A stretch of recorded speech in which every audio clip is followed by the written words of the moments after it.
Good day, my dear accounting students. Today I am going to discuss the concept and terminologies that are used in the accounting for merchandising business. So, how can we distinguish the activities of service business from those of a merchandising business?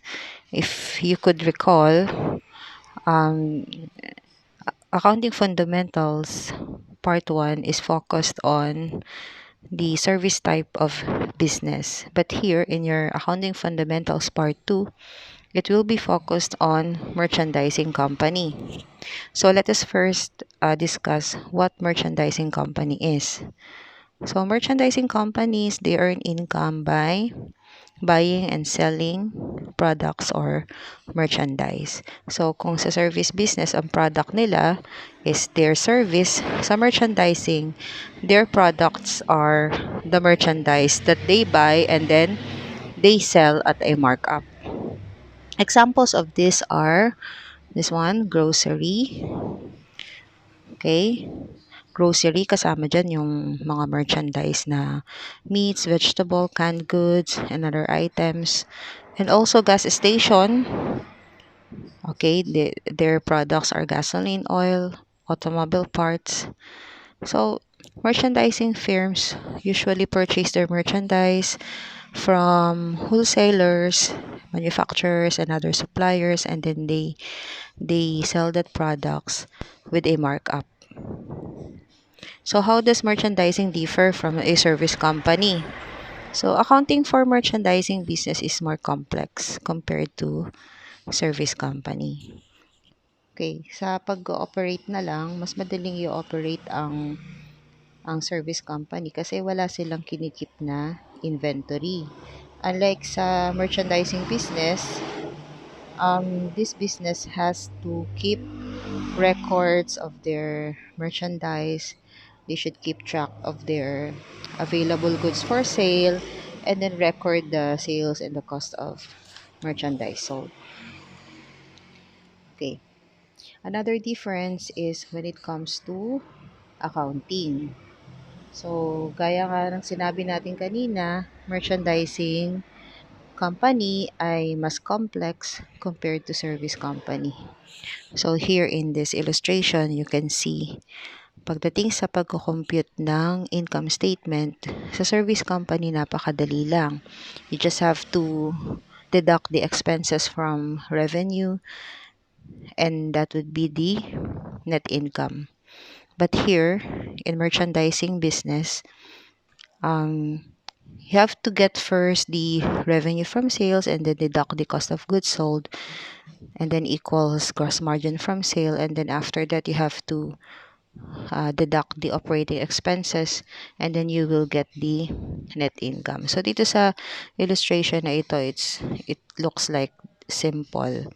But in actual, the computation is more complex. Okay. Next is I will discuss the terms that are being used in the seller's point of view. Okay? So, dito, nga pala sa merchandising, you always have to analyze kung saang shoes ka ba. What I mean is, kung anong party ka ba. Are you the seller or are you the buyer? Okay. So that you will know how to apply these terminologies. So we will focus first on the terminologies used by the seller. The first one is sales. Okay. So under accrual accounting, revenue from sale of merchandise are considered to be earned in the accounting period in which title for goods passes from seller to buyer.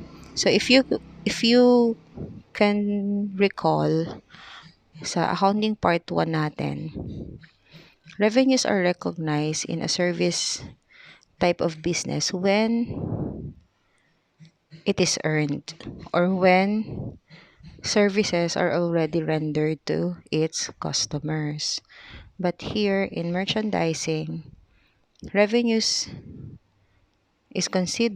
revenue are considered to be earned when the title for the goods passes from seller to the buyer. Ibig sabihin na nagkaroon na talaga ng actual na bentahan ng goods. Okay, gross sales consist of total sales for cash and total sales on credit.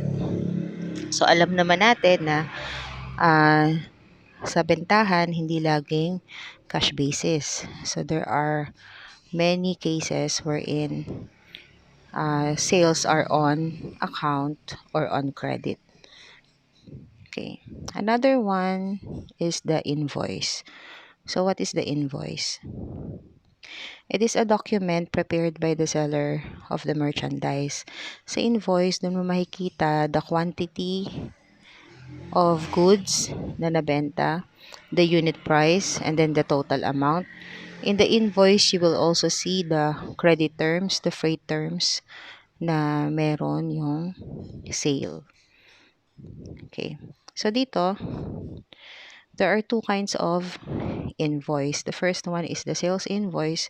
Pag seller ang nag-issue, sales invoice yon. Pag buyer ang nag-issue, that is purchase invoice. Okay? Yan. So, sales account is a revenue account that is used for recording sales of merchandise. So, dahil accounting part 2 na nga tayo at merchandising business na, hindi na tayo gagamit ng service revenue. Maliban na lang kung yung company ay meron ding ibang other source of income na service yung kanilang nire-render. Pero dito, ang gagamitin natin when it comes to revenue is the sales account.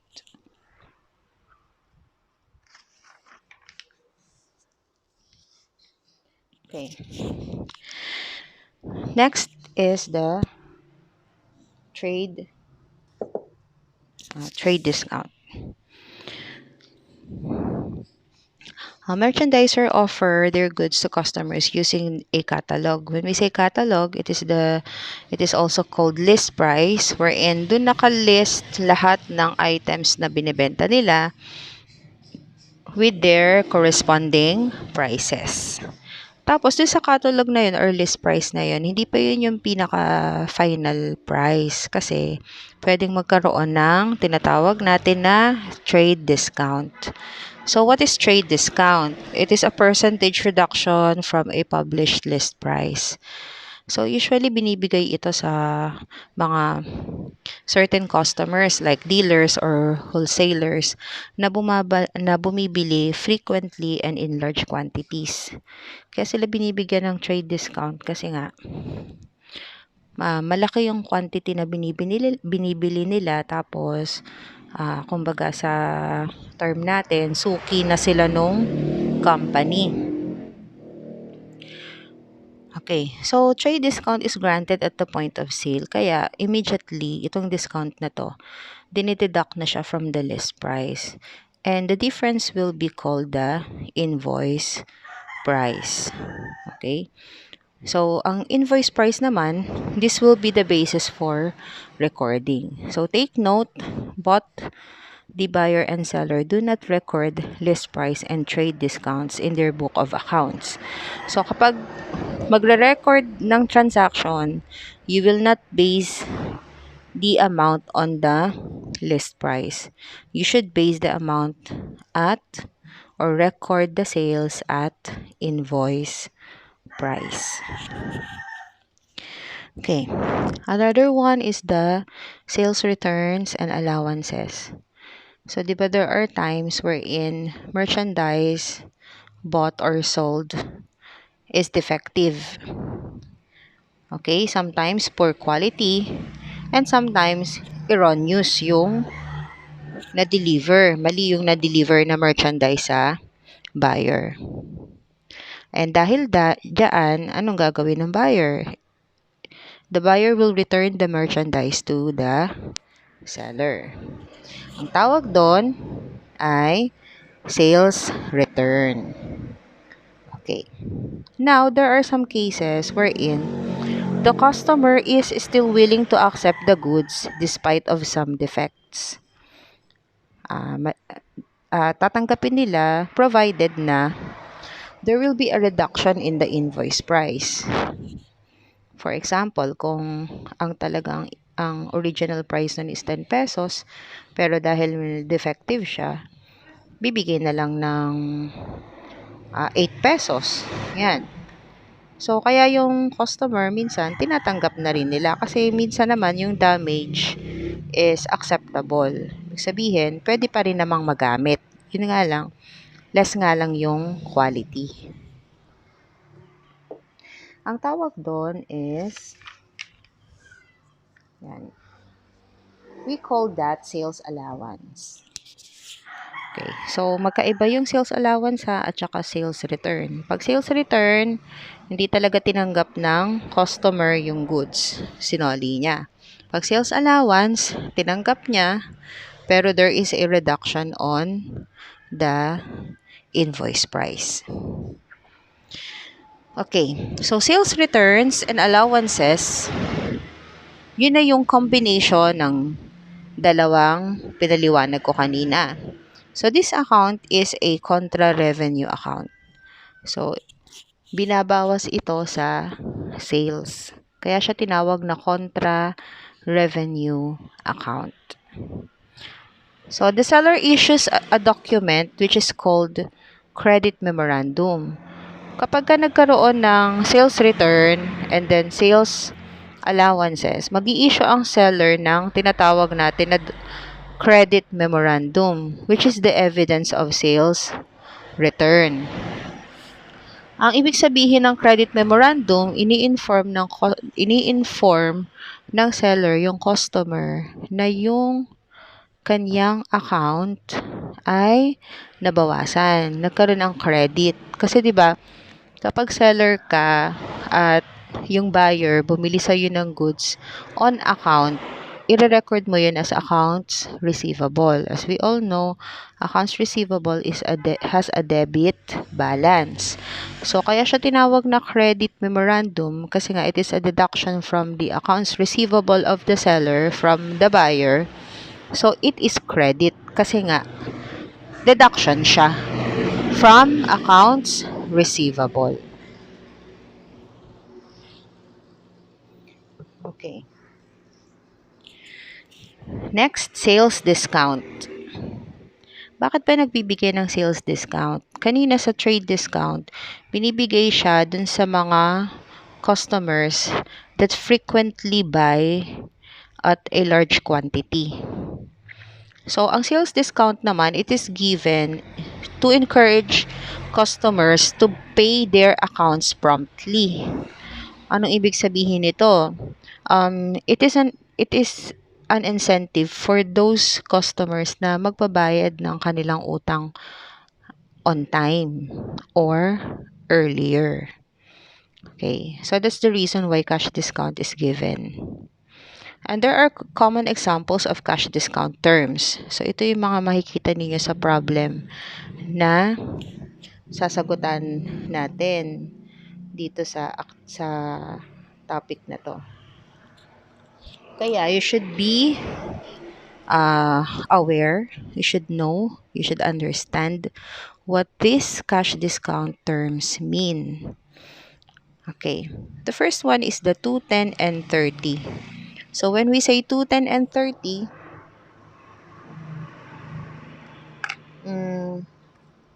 there is 2% sales discount if the buyer will pay in full within 10 days from the date of sales invoice. So, pag hindi niya nabayaran yun within 10 days, wala siyang discount, but the buyer should pay the full amount within 30 days. That's why it is 210 and 30. The next one is 2 EOM. Sorry. Ito pala tayo. 210, 115, and 30. So, what does it mean? The buyer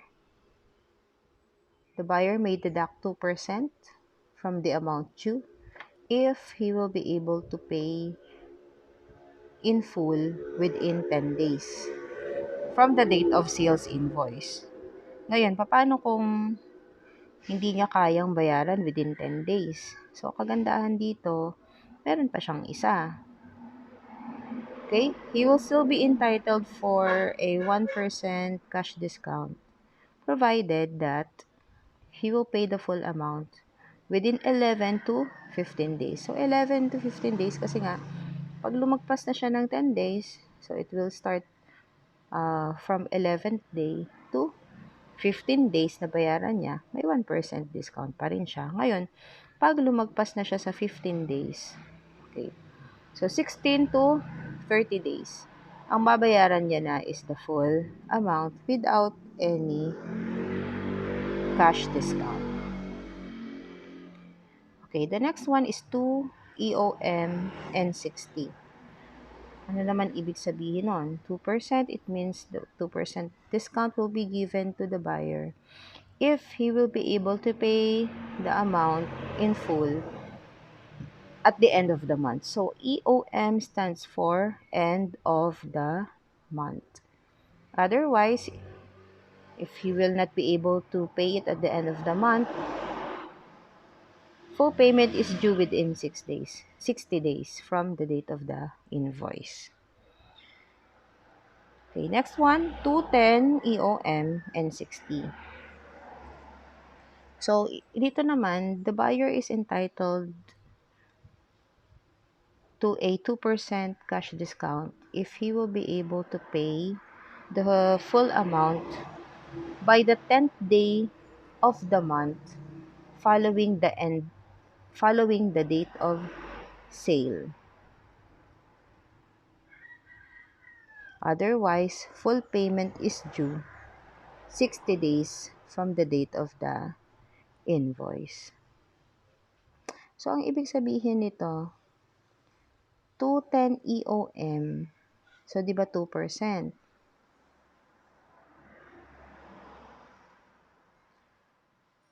So, kunwari, ganito, para mas maintindihan nyo yung illustration. Kunwari, June 1. June 1 yung date ng sale.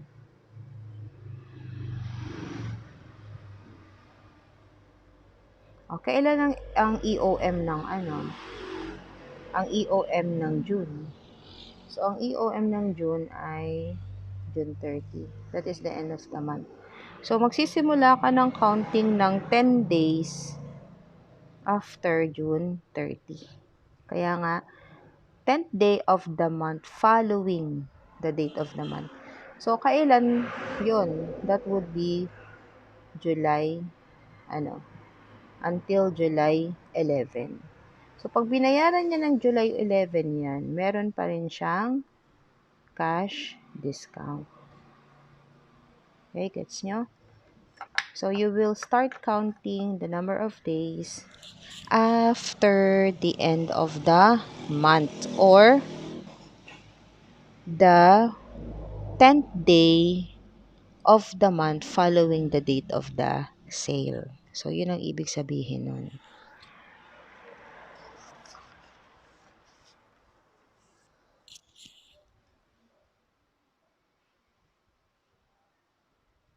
Okay, now we will proceed with the buyer. Tapos na tayo sa seller, buyer na tayo.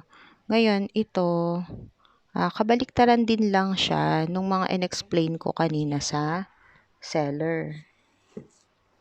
Okay, isa-isahin natin. So, dito nga pala, periodic inventory system yung gagamitin natin. And when we use periodic inventory system, which I will discuss later, ang gagamitin natin na account is purchases. Okay? So, purchases account is used only for merchandise purchased for sale. So, kapag bumili ka ng item and there is no intention to sell it to customer, you should not use the purchases account. Kasi nga, ginagamit lang ito para dun sa mga merchandise na binili mo dahil ibebenta mo din sa customer. So for example, dito, when an office equipment is bought, you should not use purchases account because you will not sell it later, 'di ba? You will use it in your office. So, the account that should be debited is office equipment. Now, merchandises can be purchased, bought for cash and on credit. And then there is a document called purchase invoice wherein it is a copy given to the buyer by the seller, which I already discussed earlier.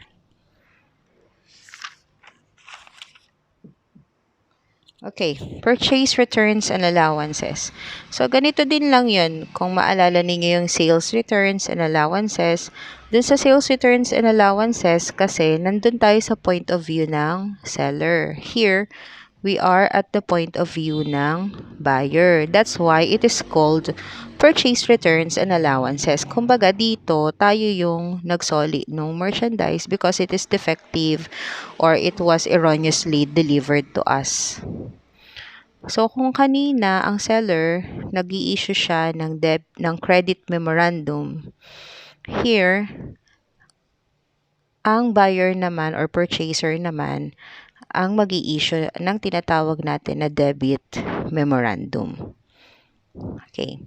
So, debit memorandum kasi, di ba, when we buy as a buyer, nasa buyer's point of view tayo.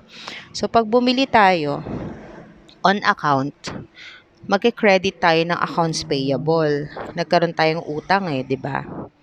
Kaya, kung babawasan natin yung accounts payable, it should be debit because accounts payable has a normal balance of credit.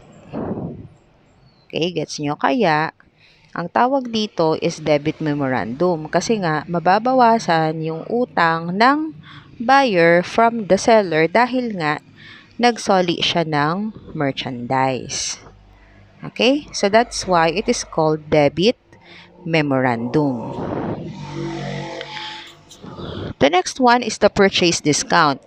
It is also the same with sales discount. Yun nga lang, like I said, nandito tayo sa point of view ng buyer. Kaya tinawag siya na purchase discount. So, pag bibili tayo at we are entitled for the cash discount, ang tawag natin doon, purchase discount. But if we are the seller, ang tawag natin doon, sales discount.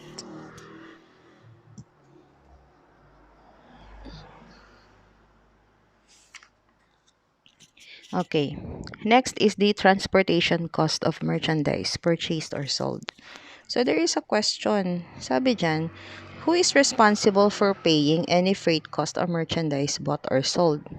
'Di ba? Pag bibili ka, tapos nasa malayong lugar ka, so kailangan mong ipa-deliver yung merchandise. Ngayon, ang tanong, sino ang dapat magbayad ng transportation cost or ng freight cost? Is it the buyer or is it the seller? So, depende yan. Depende siya sa freight term na tinatawag. Ayan. So, sabi dito, 'di ba? Yan. So, meron tayo ditong illustration. We have the seller. We have the seller, the shipping point, and then the buyer. Okay. So, paano daw malalaman kung sino ang dapat magbayad ng transportation cost? The first question to answer is, who is the owner? Yan. Sino bang may-ari? Kung sino ang may-ari pa rin ng goods, siya yung dapat na magbayad. Yan. So, ang dapat magbayad dyan ay yung owner. Ngayon, paano natin malalaman kung sino yung owner ng goods? Okay. Sino ba ang owner ng goods? So, it will depend on the freight term. Okay. So, we have here FOB shipping point and FOB destination. Ano ba ang FOB shipping point? So, pag sinabi nating FOB, it means free on board and then at shipping point. Here, the buyer or the purchaser agreed to shoulder the transportation cost from the point of shipment up to the point of destination. So, from the point of shipment, ito yon, yung shipping point, papunta sa destination, which is the buyer. The reason is that buyer receives title to the goods at shipping point. So, the reason why siya ang dapat magbayad kasi from the shipping point, siya na yung buyer na ang may-ari ng goods. So, siya na ang dapat mag-shoulder ng transportation cost from shipping point papunta sa kanya. Okay? So, that is the FOB shipping point. Pag FOB shipping point, sino? Yung buyer ang dapat mag-shoulder. Bakit? Kasi nga, at shipping point, yung title ng goods or ownership ng goods ay naipasa na from the seller to the buyer. The next one is FOB destination. So, free on board at destination. Here, it is the seller who should shoulder the transportation cost at the point of shipment to the point of destination. Bakit? Because the buyer receives title or ownership of the goods only at the point of destination. Ano ibig sabihin? Mula sa seller, papunta sa shipping point, hanggang dito, ang may-ari pa rin ng goods ay ang seller. Mapapasa lang ang title ng ownership sa buyer kapag nakarating na ang goods sa kanya. Siya kasi yung point of destination. So, pag na-receive niya na yung goods, saka pa lang siya magiging owner noon. Okay? So, pag FOB destination, sino ang magbabayad? It is the seller. Okay? Bakit? Kasi siya na ang may-ari ng goods. Okay, next. Freight prepaid and freight collect. Ano naman yan? Ito naman, pinapakita lang kung sino naman yung actual na nagbayad ng freight cost. Okay? So, from the word itself, prepaid, ibig sabihin, yung shipping cost, yung freight cost, na bayaran na bago pa man siya i-transport. So, pag iisipin mo, saan ba nanggagaling yung goods? 'Di ba galing yun sa seller? So, ibig sabihin, binayaran na agad ng seller yung shipping cost bago pa man ito i-transport. So, here, it is the seller who pays the transportation cost. But it doesn't mean na siya yung dapat magbayad, ha? Malalaman natin kung sino yung dapat magbayad dun sa term if it is FOB shipping point or FOB destination. But gaya nga ng sabi ko, kadalasan, hindi naman kung sino yung dapat magbayad, eh siya yung nakakapagbayad. So, ang mangyayari dito, if, kunwari, ang term is FOB shipping point. So, ang dapat magbayad nun yung buyer. Eh, freight prepaid. Binayaran siya ng seller. So, ang mangyayari, yung binayaran na shipping cost ng seller, madadagdag doon sa utang ng buyer. Yan. The other one is freight collect. Pag freight collect naman, yung transportation cost is babayaran upon receipt of goods at the place of destination. So, obviously, sino ba yung tumatanggap ng goods? 'Di ba? It is the buyer. So, siya yung magbabayad ng shipping cost. Pero paano kung ang freight term is FOB destination? Na seller ang dapat magbayad ng shipping cost. So, ang mangyayari lang dyan, yung binayaran ng buyer na shipping cost will be deducted from his accounts payable to the seller. So, meron pa dito. Yan.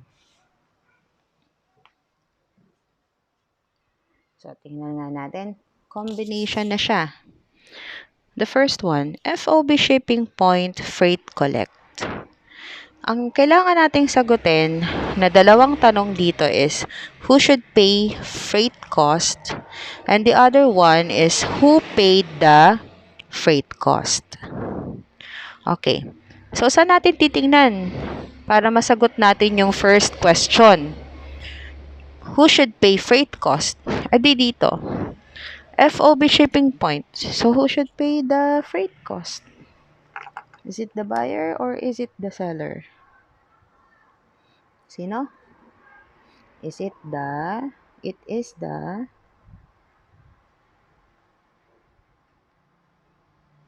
buyer. Bakit buyer? Kasi upon shipping point, na ipasa na sa kanya ang ownership. Pero sino ang nagbayad ng freight cost? Sabi dyan, freight collect. So, tama din. Siya yung dapat magbayad at siya rin yung mismong nagbayad. Okay? FOB shipping point freight prepaid. So, alam na natin ang answer din sa first question. Sino ang dapat magbayad ng freight cost? It is the buyer. Pero sino ang nagbayad ng freight cost? Because it is freight prepaid, the one who actually paid the freight cost is the sino? Seller. Okay. Next, FOB destination. So, sa FOB destination, who should pay the freight cost? Dahil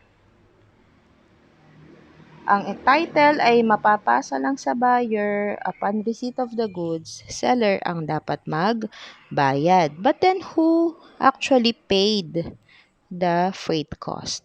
Freight prepaid. Is it the seller or the buyer? It is the seller. Kasi nga, di ba, freight prepaid. Okay, the fourth one, FOB destination freight collect. So, who should pay the freight cost? Alam na natin yan. That is the seller. But who actually paid the freight cost? Okay, freight collect. So, it is the buyer. Yan.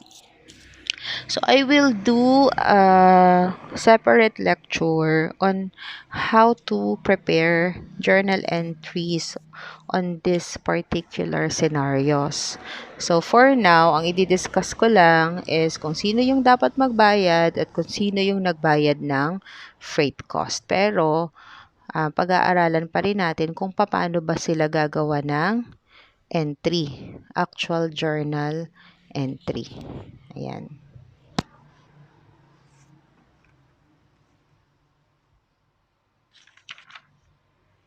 Okay. Next, freight in. When we say freight in, these are the freight costs incurred by the buyer. So, madali namang tandaan eh. Kapag ka ang nag-incur ng freight cost in acquiring the merchandise is the buyer, ang tawag dun freight in. Kasi diba, the goods is papasok, papunta sa kanya. So, it is in, not out. Because he is the buyer. So, it is called freight in or transportation in. And this account has a normal debit balance. And also, freight in or transportation in is shown as part of cost of goods sold section of the income statement. So, tandaan nyo yan na pag freight in, hindi siya part ng operating expenses. Part siya ng cost of goods sold section of the income statement or specifically, it is added to purchases. Okay? And it is also called adjunct account. Bakit adjunct account? Kasi nga, ina-add siya sa major account which is the purchases. The other one is freight out. Freight out is used to record shipping costs shouldered naman by the seller. So, madali ring tandaan. Freight out kasi yung goods palabas. Kasi 'di ba, yung seller nagbenta ng goods, so para ma-deliver yung goods na binenta niya, mag-i-incur siya ng transportation cost. So if ang freight in ang tawag din sa kanya is transportation in, so freight out, it is also called transportation out. So wag kayong mako-confuse doon. Pareho lang yung dalawa na yon.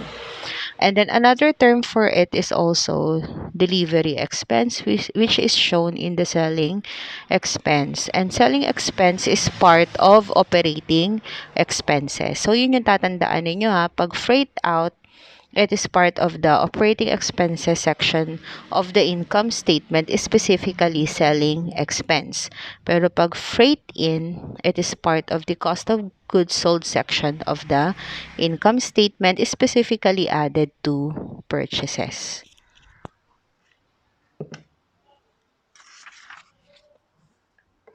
Okay. Next is the two inventory system that is being used in merchandising business. The first one is the perpetual inventory system. So, kailan ginagamit ang perpetual inventory system? It is used by companies that sell high unit value items. When we say high unit value items, example niyan are the automobiles, computers, stereo, television sets, furniture, and tsaka yung mga large home appliances. So, as you can see, di ba, yung sa mga automobiles and appliances, sa store, hindi ganun kadami yung quantity. Hindi ganun kadami yung dinidisplay or binibenta nila kasi nga, yung isang unit lang nung product, malaki na yung halaga niya. Kaya dito, madali silang mag-inventory. Ibig sabihin, madali silang magbilang ng items. So, here, every time na may mabibenta, agad-agad, binabawas yun sa merchandise inventory. Or kapag ka naman may binabili, ina-add yun agad sa merchandise inventory. And kapag naman nabenta, nilalagay na siya agad sa cost of goods sold. So dito, pag perpetual inventory system, on a day-to-day basis, nakakapag-update sila ng inventory nila kasi nga, the items are high value. Okay. The other one is the periodic inventory system. Ito yung gagamitin natin throughout this course. So, periodic inventory system, here, there is a need to count the inventory periodically and usually at the end of the accounting period. So, here, hindi ka pwedeng karoon ng inventory count every day. Bakit? Because these are low value items of inventory. Ang example nito yung sa grocery, yung sa mga hardware. So, kung titingnan mo, yung value ng bawat item, maliit lang. Pero, yung quantity nila, malaki, madami sila. So, it is impractical to conduct a physical inventory every day or even sa iba, pag kaya ng manpower nila, they conduct physical inventory monthly. Pero, the usual practice is physical inventory is done usually at the end of the accounting period. Kaya dito, when you purchase a merchandise, ang ginagamit natin is the purchases account and not the merchandise inventory. So, kaya dito, pag, di ba, katulad ng sinabi ko kanina, pag bibili ka ng merchandise, ang iti-debit mo is purchases. Okay? So, gaya nga nasabi ko kanina, purchase inventory system will be given emphasis in this text. So, ang gagamitin natin sa dalawa is the periodic inventory system and not the perpetual. Okay. So, that is all the terms and concepts that are being used in accounting for merchandising business.